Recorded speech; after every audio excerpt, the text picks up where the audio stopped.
Hi, I'm Jennifer Watts. I am a fourth year PharmD student at Wingate University, and today I will be sharing some information with you about opioids and naloxone. First, we'll talk about opioids and what they are. They are very strong and effective pain medications, also called analgesics, but they can cause serious adverse events, which are also called side effects, such as dependence, addiction, or respiratory depression, which is slowed breathing, and that can be life-threatening. Some common opioids that you may see in the pharmacy while filling prescriptions or ringing a patient out at point of sale are oxycodone, methadone, morphine, fentanyl, and hydrocodone. This is not a list of all opioids, but probably the most common that you will see. Now we'll talk a little bit about the opioid epidemic. Drug overdose is the leading cause of accidental death in the United States, with accidental death being the fourth most common cause of death in the United States. Most overdose deaths involve opioids. 71% of opioid-related deaths occur in patients between the ages of 25 and 54 years, and of those deaths, about 7 out of 10 were male. The United States takes up 4.4% of the world's population, but consumes over 80% of the world's opioids.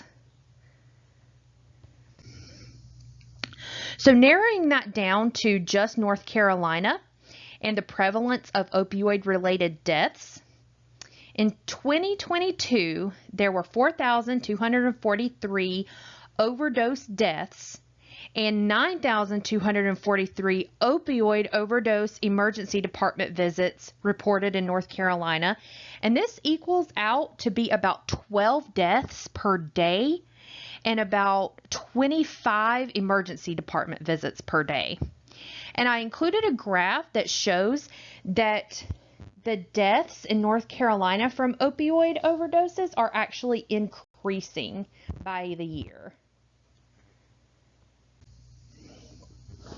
And some contributing factors for opioid misuse can be overprescribing, overutilization, which is taking more than prescribed, addiction and dependency, and there are some socioeconomic factors such as lack of education, lack of access to health care, mental health issues, or being unmarried or divorced.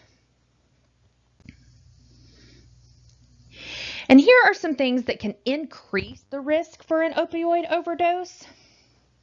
It could be patients on high doses of opioids or chronic long-term use of opioids.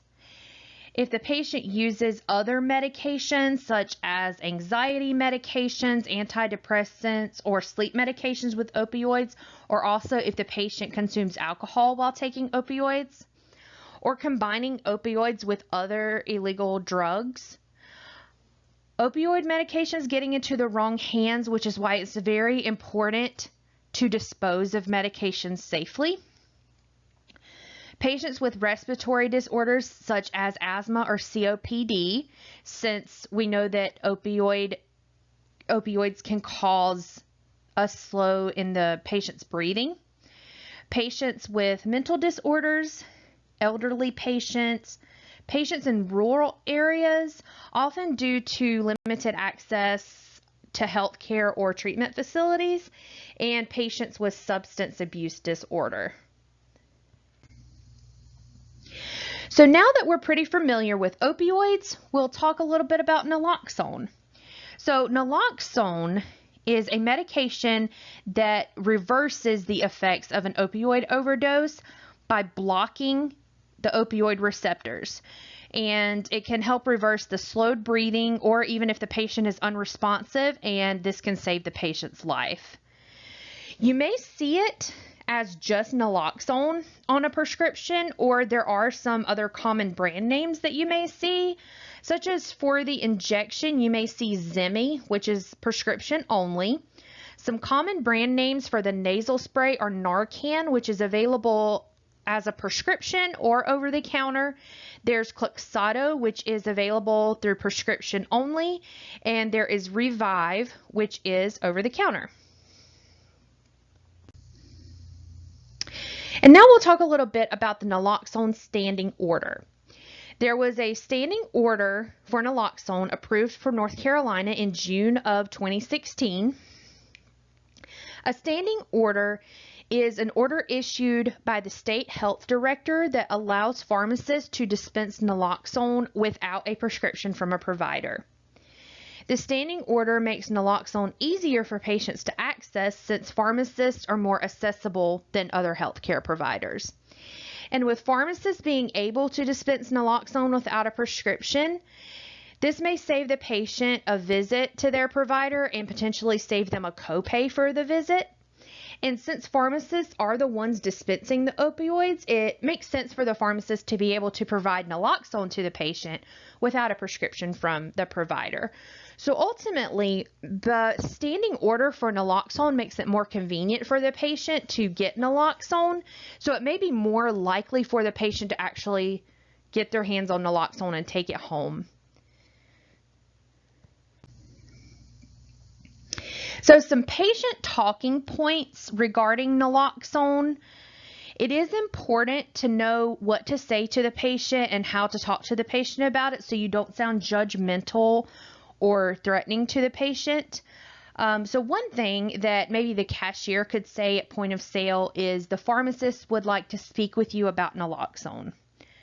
Another phrase that could be said is you may be at risk for life-threatening side effects, such as not being able to breathe from one or more of your medications that you're taking.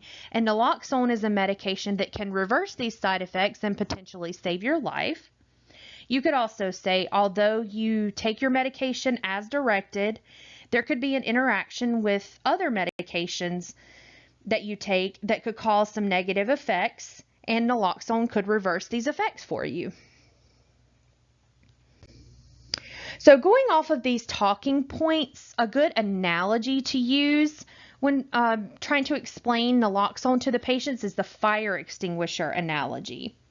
So to help patients understand the importance of having Naloxone on hand, you can compare it to having a fire extinguisher in your home. And an example of how to word this analogy would be having Naloxone with you is like having a fire extinguisher in your home. You hope you never have to use it, but knowing it is there in case of a fire gives you peace of mind. So along with those talking points, there are definitely some words that we should avoid. Once again, not to sound judgmental or create a feeling of bias towards the patient or make them feel uncomfortable. And some examples of some of these words are drug abuse, opioid abuse disorder, drug habit, addict, junkie, or someone like you. And on this slide, there are two links, one for the injection and one for the nasal spray version of Naloxone. And these videos have step-by-step directions on how the patient is to use these medications.